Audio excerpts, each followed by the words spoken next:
1 incidents involving children. Why is that? Well, there's a number of reasons. One is it's just not the natural order of things, right? You know, kids are supposed to die after adults, and when that doesn't happen, our brain is actually functioning on our primitive amygdala part of our brain, not the like more evolved part of our brain. And so we have a hard time understanding because it just doesn't make sense. And so it's confusing. And so that can cause a lot of intrusive thoughts and nightmares and stuff like that because the brain is trying to process like what the hell just happened? That's not normal, you know? Also, I find a lot of times that when children die, it can actually trigger a time in our lives when we were vulnerable. It can trigger a time of vulnerability. Why kids are so vulnerable, and they can just trigger an emotion or a feeling of a time when we were vulnerable. And also, people who have children, it breaks the barrier between us and them, and we start to think, wait a minute, like this could happen to my kid. Like my kid's like that age. If that happened to their kid, oh my gosh, you know. So it breaks that barrier actually between us and them. So, and the same thing with the death of a fellow firefighter. Then all of a sudden it becomes personal. Firefighters have an excellent ability, and you should have an ability to flip the switch and shove your emotions aside. That's kind of what you have to do. But sometimes when it's too close to home, or if you know someone, or it's a firefighter, that starts to intersect. It's like, oh gosh, like I can't flip my switch anymore. Now this is real. This is like stuff that could happen to my family or my friends. Again, things that don't make sense, like newlyweds dying, like their lives are just starting together, and now it's over. Like I can't wrap my brain around that. That doesn't make sense to me. So those kind of calls kind of linger on longer. Let's see. Prolonged contact with the dead or injured. A good friend of mine, a firefighter, he talks about this call that's like ingrained in his brain because it was a little boy that in a car accident, and he remembers vividly like the tennis shoes were way over there, and this little boy had like Superman underwear on, and he had passed away there at the scene, and he had to stay, my friend had to stay there for like, I don't know, 5 hours with his kid until the coroner came. Like he had to stay, you know, just stare, just him and this kid on the side of the road, you know. So that image like always stays with him. So prolonged exposure to that traumatic incident. What else? Things that have unusual sights and sounds, like ground zero, the bodies and stuff falling. So when you are in a crisis response, your memories are stored in the amygdala, which is a different part of the brain than we would use normal times. And that amygdala stores memories in the part of the amygdala brain in terms of your 5 senses, okay? So the memories are stored according to your 5 senses. That's why if there are unusual sights and sounds, that's why you get flashbacks, that's why you get intrusive thoughts. Because, like for instance, I have a firefighter that every time he sees or hears boiling water, he's automatically thinking about this call where a baby, you know, got the boiling water and burned itself really bad. And it's that sight and sound that is ingrained, or a certain smell. I don't know if you guys have this experience. You smell the smell and like, oh God, now I'm thinking about this call. You know? I know a guy that went to hanging, and what triggers that is it was in a garage and there was lots of chemicals there. There was like gas and like a mixture of a bunch, like gas and like blood all mixed together. And he's like, whenever I smell that smell, it's like, oh my God, I'm like right back there. That's why, because when you're in the crisis response, the amygdala stores everything for your survival. You're in survival mode then, and us primitive, you know, the primitive parts of us, we store information based on the senses, because that way, if we ever see or smell or anything or hear anything like that again, that means danger, and we're more likely to survive because we'll remember that instantaneously through our senses. Again, knowing the victim, that breaks that barrier between us and them. And family members on the scene, that is a big one. I have an assistant chief that I work with, and actually, I think paramedics and assistant chiefs are very much at risk for this. He had PTSD, and I dissected every single one of the calls that bothered him, and the commonality between all of them is that there were family members of the victim on the scene. And so what happened, like in one of them, I think it was an older couple, and the wife died, it was a car accident, and husband was there. So he had to deal with that grieving spouse, you know. And then another one, there was a young girl that died in a car accident, and the mother came rushing to the scene, and he had to keep her away so his guys could work. So it's that assistant chief a lot, or that role, where they're kind of interacting with the family, almost providing counseling to the family, while, you know, the other guys can do the work, the blue shirts can do the work, but that puts that assistant chief or bat chief in a role of being, you know, having empathy. So that breaks that switch. They can't flip their switch off anymore. So those calls stayed with him and caused him lots of problems, and they all had that in common. There were family members of the victim on the scene. Now I see that a lot with, you know, paramedics. How can you not, right? You're responding to these medical calls. There's always family there. You always have to talk. You can't just completely ignore the family. So you're switching back and forth between, you know, trying to do the tasks of the job and switch off your emotion. And then you're supposed to be emotional because you can't be cold-hearted, right, to this family. And so those are the calls that could cause more traumatic reactions. You guys agree? Kind of? So again, this is very interesting to me, the brain, but I'm trying to, some of this is redundant because I really want you to understand this part of the physiological part of this, because in therapy, you can really only get so far with talk therapy if the whole biology is not addressed. So the frontal lobes, these are the frontal lobes. This is the last part of the brain to develop. It's not developed until age 26. And it's responsible for thinking, reasoning, planning ahead, controlling impulses, and containing emotions. Okay, that's that part of this last part of the brain. So when memories are made, they are, you're not in a crisis response. This part of the brain is in charge, and memories are stored in context and sequence, like beginning, middle, end, in linear fashion. But again, when you're in a trauma, and when you're in the fight or flight response, it's different. The chemicals go off. I'm not going to tell you again because I've told you many times, all of those chemicals, let's just call it the fight or flight chemicals, they are set off so you either run or you fight. But again, those memories are stored differently when you're in that fight or flight because a different part of the brain is activated. So the amygdala is responsible for, again, norepinephrine, dopamine, all of those chemicals I told you about. But those chemicals, this I haven't told you yet, all of those chemicals, they handicap this part of the brain. This part of the brain doesn't work anymore.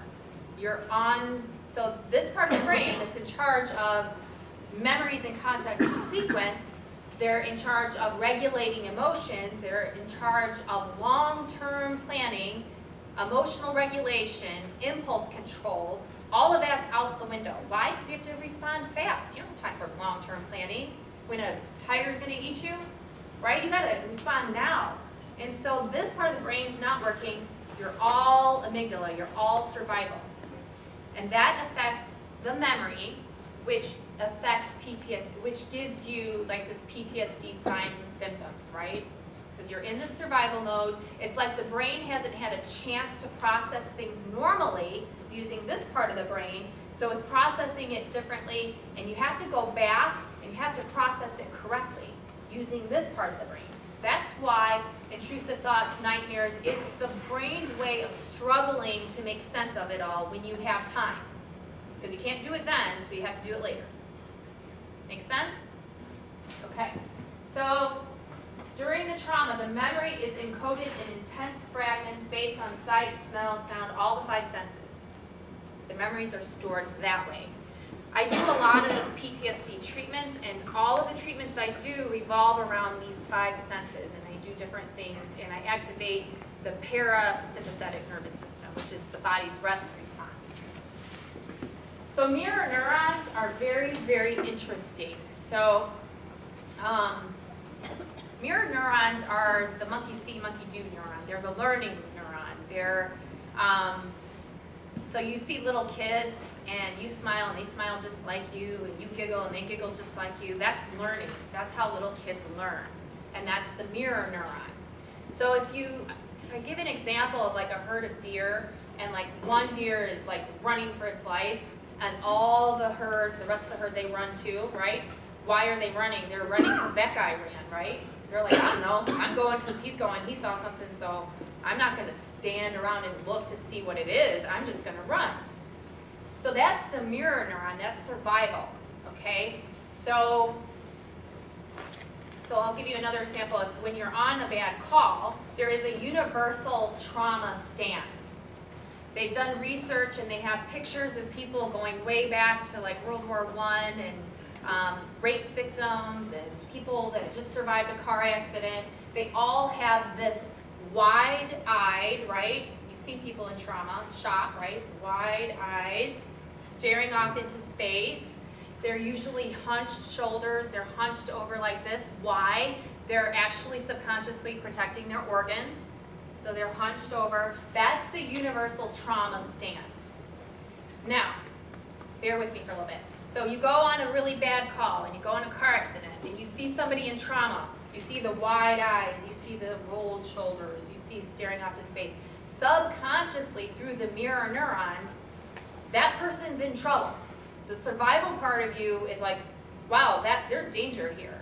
And logically, you know, this is not my danger, this is not my car accident, this is not my trauma, but there's a primitive part of you that is feeling that secondary trauma response because it's primitive, and your mirror neurons are saying there's danger here.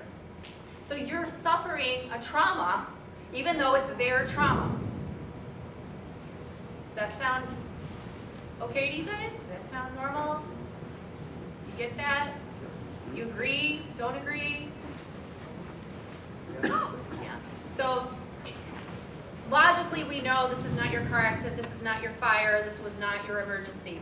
But you feel it as if it is because it's subconscious, and us primitive human beings have this mirror neuron that says there's danger here.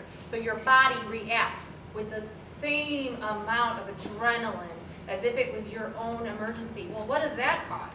Adrenal fatigue. That eventually you become exhausted with all of these chemicals that you have to constantly respond to traumas that are not yours, right? And you have to take extra good care of yourselves because you're in more situations of trauma than the average person. The average accountant doesn't see all this. So everyone should take good care of themselves, but when you have this amount of trauma, you got to take care of yourself this amount.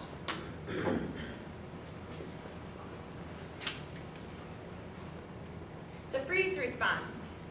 I'm going to use the example of a deer again. So that deer that's frozen, that's not moving, he's waiting, right? He's like, oh man, this is it. I'm dead. I'm not going to run because they'll see me. I don't know. I'm just going to stay here. I'm a dead duck. I'm just going to wait. Hopefully they won't see me if I'm real still. That's the freeze response. That is the absolute worst case scenario to develop PTSD because it's an emergency, and the chemicals, the longer the chemicals stay in the body, the longer they inhibit this prefrontal cortex that's not working anymore because of the chemicals, and the more likely you are to get PTSD. Again, movement and breath are your friends. If you could ever, when you get back from a call, just walk around a little bit, do some deep breathing, do some light stretching, it will benefit you greatly. So, so the cortisol is in there, and in the freeze response, it's in there longer. And the body was made to run and fight. There was a study by Vander Kolk and Vander Hart with the University of New Mexico with a bunch of emergency room nurses. And they found that when people are in this freeze response, when they feel all of this stress, of trauma and they can't get rid of the chemicals, they're more likely to have PTSD, phobias, panic attacks, obsessive compulsive behaviors, and various anxieties. So what they did is they put them on an 8-week program, twice a week. These emergency room nurses did a lot of stretching and deep breathing for 2 weeks. And what they did is they took their cortisol levels before the 8 weeks and then after, and their cortisol levels went down. Those cortisol levels, again, high cortisol levels, are an indicator that you are more likely susceptible to PTSD. And many people drink a lot to reduce signs and symptoms of PTSD, so they don't have them anymore. So what are the signs and symptoms? These are signs and symptoms of trauma. They're the same signs and symptoms of PTSD. The difference is the duration. So it's completely normal to feel all of these things immediately after any sort of trauma. It's completely normal. If you do, then you're a human being and you're doing well. That's what you're supposed to do. If it starts lasting more than like a week, and then it starts lasting 6 months, and it starts lasting longer, that's when you sort of dive into, it's a diagnosis of PTSD. But the same signs and symptoms are normal after a trauma, but it's abnormal if it lasts too long. So these are the hypervigilance, startle reflex. I call it the you're kind of on edge or irritable or short fuse syndrome. That's what I call that. Unprovoked rage, being super angry. Because why? The chemicals are floating in your body all the time. You're always ready to respond to a crisis. Even in your sleep, you can't sleep because you're ready to jump up and respond to a crisis. So all of those chemicals make you irritable and angry. Adrenaline, all of those things, right? You're going to be ready for a fight. And a lot of it is due to your job. Impulsive responses. So remember what I said, this part of the brain is in charge of long-term planning. If you have all of these chemicals in your body, this part of the brain is not working and you're going to be very impulsive and short-fused. Feelings of numbness, helplessness, hopelessness, terror, the intrusive memories and flashbacks, panic attacks, depression, nightmares. That living dead or walking wounded, that's that disconnected feeling I'm talking about, like you're in a room, but you're not connected, you're just kind of like a robot or watching a movie. And difficulty focusing and concentrating. So the nervous system, I'm not going to go into all of this. The most important thing is you have your autonomic nervous system, you have the sympathetic and the parasympathetic. Sympathetic is fight or flight. Parasympathetic is your rest. Okay? That is how you're going to compensate for your job. You want to go to the parasympathetic nervous system. You want that activated in order to be resilient in this career. The parasympathetic nervous system is your rest. So again, the parasympathetic nervous system, that's where you feel connected, safe, you feel joy, you're present, you feel grounded. The sympathetic is fight or flight, and you may feel rage and anger and irritation, frustration, panic, fear, anxiety, worry. And the freeze response, I already told you, that's the worst case scenario. That's when all of those chemicals are there, stuck in your body. That's going to make you feel shut down. That's going to make you hopeless and possibly even suicidal. So a lot of everything, the emotional wellness is really attached to the physiology of your body. So the sympathetic nervous system, that's the fight or flight, increases your heart rate, dilation of the bronchial tubes, contraction of muscles to get you ready to fight. Your pupils are dilated, decreased stomach movement. So when you're in the fight, a lot of firefighters and first responders have stomach issues. Why is this? Because when you're always in a crisis, responding to a crisis, your body, the last thing your body cares about is digesting food. You're in the fight of your life. We don't care about digesting food, you know? So that's why, because all of those chemicals are in your body. and your body thinks you're in the fight for your life, so digestion is the last thing. We don't care about that. You want all the blood and everything going to your limbs, to your legs, right, to fight. So decreased saliva production, same thing. We don't care about digesting food when you're in the fight or flight. You care about strength in your muscles. Adrenaline, glycogen, glucose, decreased urination, right? Because that's something that's not important when you're in the fight for your life either.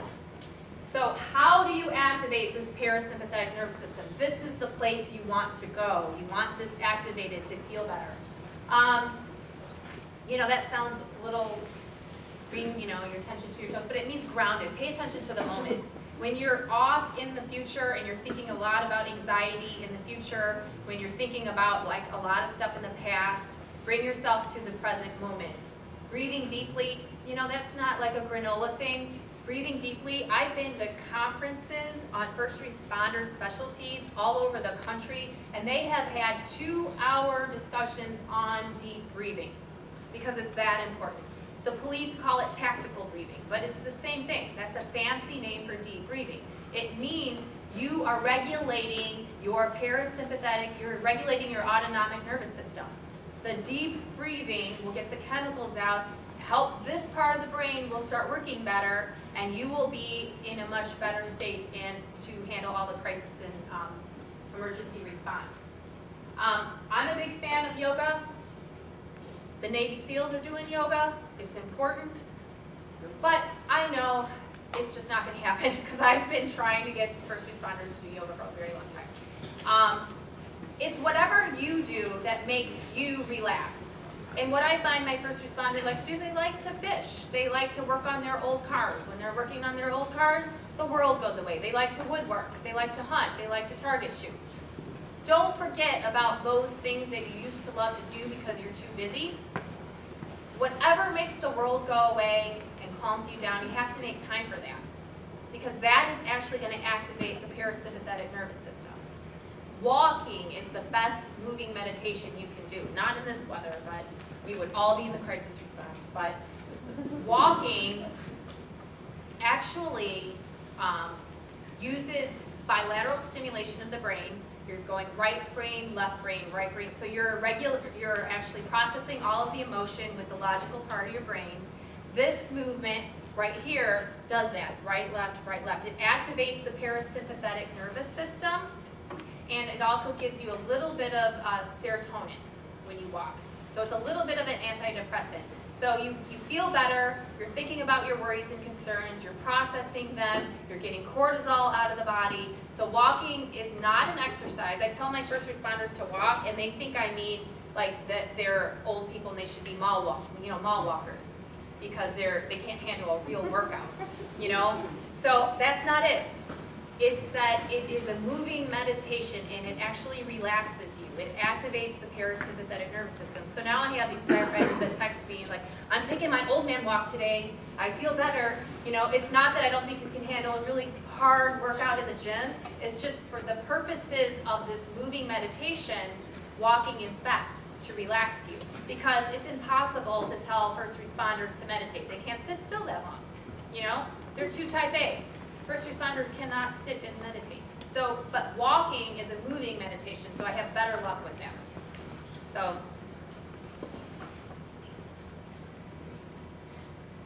So what do I mean by self-care?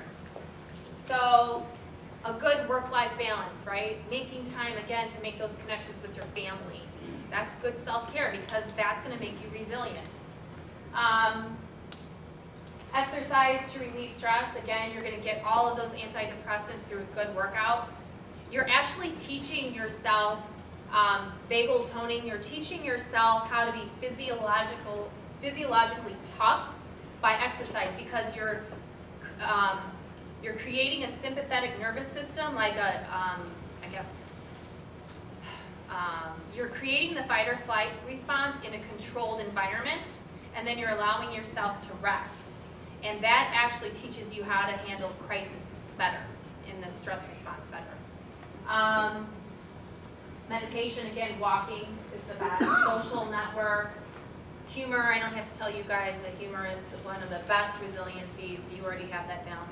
I think going with nature, I work a lot with people who have PTSD and they really can't connect with people. It's very hard at that point for them to connect with people. But connecting with nature is a place to start. If you're really feeling anxious and bad and just kind of horrible emotionally, getting back to nature, if that's fishing or walking or a dog, whatever, that's kind of a place to start.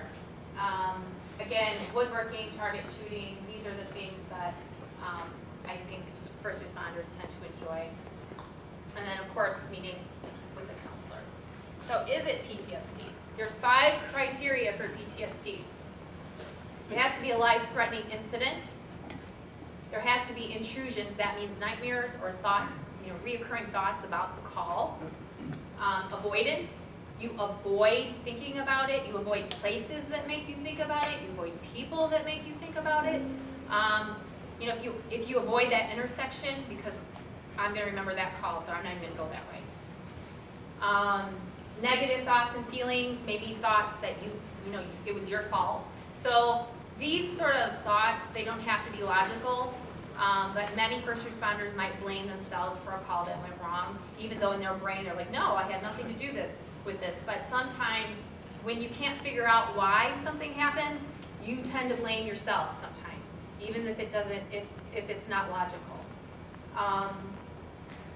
And hyperarousal, that means that startle response. That means having trouble sleeping. You're ready for a crisis even in your sleep. So these are all of those same signs and symptoms clustered differently. The avoidance, numbing ones, avoid discussing events, emotional numbness, avoiding people, places, and things. Intrusive memories are flashbacks, disturbing dreams, anxiety and emotions, anger, guilt, substance abuse, easily startled, and in extreme cases, suicide. So what are the 5 qualifiers for PTSD? This is how we make a diagnosis of PTSD. There has to be a duration. It has to be a problem for longer than 6 months, okay? Functional significance, it has to be a problem at work or at home. Exclusion means it doesn't have anything to do with another disorder. So, it's not because of bipolar or a different kind of problem. Dissociative symptoms, that's that disconnected feeling I was telling you about, like feeling like you're a robot or you're not connected or you're watching a movie. And delayed expression means that you could have a diagnosis of PTSD, like that retired firefighter I told you about in Southern Illinois, like many years later. So it doesn't have to be right away. It could be many years later after an event. So this is a sort of unofficial sort of assessment of PTSD. I'll let you read that for a little bit. But if you say yes to 3 or more of these, it might indicate that you have an issue, that you might want to talk to somebody.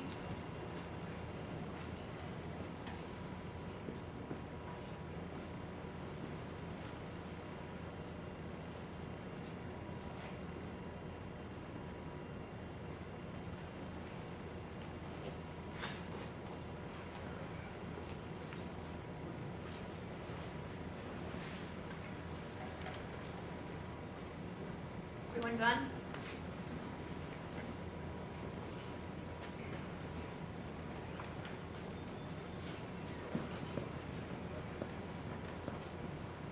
So there's a lot of talk these days about resiliency in first responders. How do you become resiliency? There's actually whole 3-hour presentations on this. I'm going to give you a nutshell. So many people describe this phenomenon differently.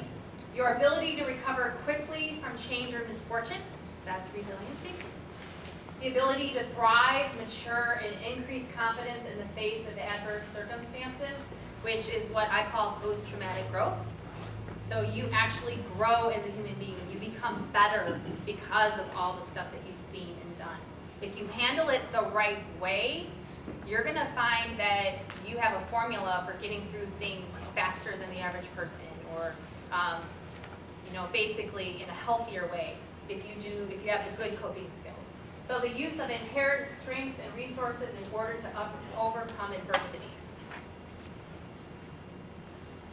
So one of the best resiliencies is exercise, and I told you why. It does so much. It develops physiological toughness.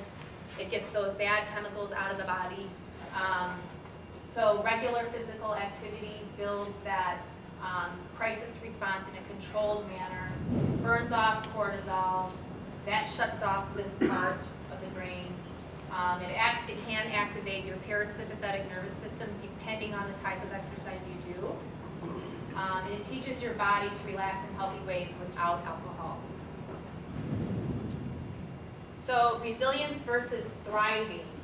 So resiliency means you're going to have this terrible trauma and you're not going to function for a while, and then you're going to get back to where you were. Post-traumatic growth is you have something terrible happen, an adverse experience, and you become better because of it, because of a lot of contemplation, thought. So think about it this way. Do we ever think about our arm on an everyday basis? Do you go around thinking about your arm? You just don't. But if you got a huge cut in your arm is going to be like the most important thing to you. You're going to get it cleaned and stitched, and you're going to take care of it. And that's what happens. When you have an emotional injury, you're going to start paying attention. And when you have adversity in your life, you're going to start examining things. When you have some tough things that you're going through, and you're going to pay attention and hopefully grow. You're going to grow from it. You're going to figure some stuff out. You're going to think about, hey, how can I get through this in a healthy way? And that way, when anything else happens, you're going to get through it that much quicker. So thriving means finding benefits from the trauma, stressor, challenge, and rising to a higher level of thinking than before. And that's what I see with a lot of first responders. First responders are very smart people, and they have learned a lot through their career and through everything they've seen. And they tend to be, I think, evolved to a higher level of figuring out what's important in life. I think first responders have a deeper connection to their family usually, and they know what's important of spending time and connected to their families and their friendships. I find a lot that first responders say, I can't really hang out with, other people. I usually only feel comfortable hanging out with other first responders because they don't get it. And they don't get my humor, and they talk about stupid things, and I'm not interested in what they talk about. And that's because, honestly, you guys see stuff that's real. And so some of the stuff that the general population talks about is stupid to you. There's stupid little problems when you've seen someone decapitated. Their life's over. Somebody lost their child, and you're going to complain about this stupid stuff. You can't relate. Well, a lot of times that's right, because you're at this different level and you figure out what's important and what isn't. And it is sort of harder, I think, for you to relate to people who haven't been through what you've been through. But that can be good. So what is this post-traumatic growth that can happen for you if you handle things the right way and you don't, distract yourself through drinking or gambling or a lot of these other things? When you stop and contemplate and learn from all that you've been through, you have positive psychological changes. Individuals change their thinking significantly. People usually recover faster from other traumatic events. And 90% of trauma survivors report having a very renewed appreciation for life. And they establish a new path usually. They know that they can handle difficulties better. They usually change their priorities in life. They find new opportunities. They have more compassion for other people. They figure out that they're stronger than they knew they were, and they have a greater sense of closeness. It means connection with other people. It means compassion. And it means contribution. So I used to be the clinical director of the Illinois Firefighter Peer Support Team, and our founder had been through a lot of issues himself, a lot of PTSD, depression, and substance abuse. And what he did with all of that is he created the Illinois Firefighter Peer Support Team. That was his contribution. He's like, I can't be the only guy that feels this way. And so he talked a lot about his own experiences. And then he founded this program, which has been actually a model for the for the whole nation for peer support teams. I've traveled all over the country doing peer support trainings because he decided that he is not the only one that feels this way and he wanted to contribute. So, I think this kind of sums it up. The most beautiful people we have known are those who have known defeat, known suffering, known struggle, known loss, and have found their way out of the depths. These people have an appreciation, a sensitivity, and an understanding of life that fills them with compassion, gentleness, and a deep loving concern. Beautiful people do not just happen. And that is kind of what I see with the first responder population. This, I think, is the definition of post-traumatic growth. So sometimes these feelings and emotions can be pretty rough from all that you do and all that you see. But if you take the time to actually feel them instead of running away from them, this is the result of a life that has more meaning, I think, for you. So that is my presentation. I hope that you got something out of it. If you have any questions, let me know. I have brochures, pens, and I have a handout of exactly what I mean about self-care. Because I know sometimes first responders have a hard time with that. They don't know what the heck I mean by self-care. So there's a handout, a pen, and a brochure.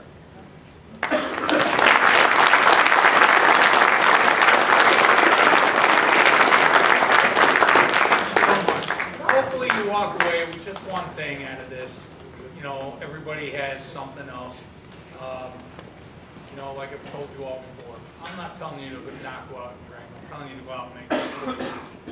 Jada's given us a lot of stuff to think about, a lot of different choices for us. So thank you very much for all that insight and sharing with us. I also want to thank, there's 81 of you here tonight, 81 of our 100-person roster, which is pretty darn good. So thanks a lot for caring enough to come here, show up. Thank you for trying to take care of each other as we go, as we move ahead. Dave, I don't know if you had anything you want to add. You know, as our insurance guy, he just wants to sell you insurance. You know. But, you know, one of the things Dave did get us this year, and hopefully you all took advantage of it, was your accidental death and dismemberment. So if you make a bad choice, some of us, you know, we get big into that. So when you talk about the good at that. So if you haven't filled those forms out, make sure you see Lori. Lori has those forms if you never filled them out. I think we captured most of you when we did that. Again, late, cold night. Unless you guys got any questions at all, questions for me. If they're off topic, that's fine. You know, to have all you here together at one. I never like throwing down the mandatory card, but this was something I felt was very important. And it's not something I abuse where you have to be here all the time. Unless you guys got something, clean this fucking mess up and let's go home. Thank you.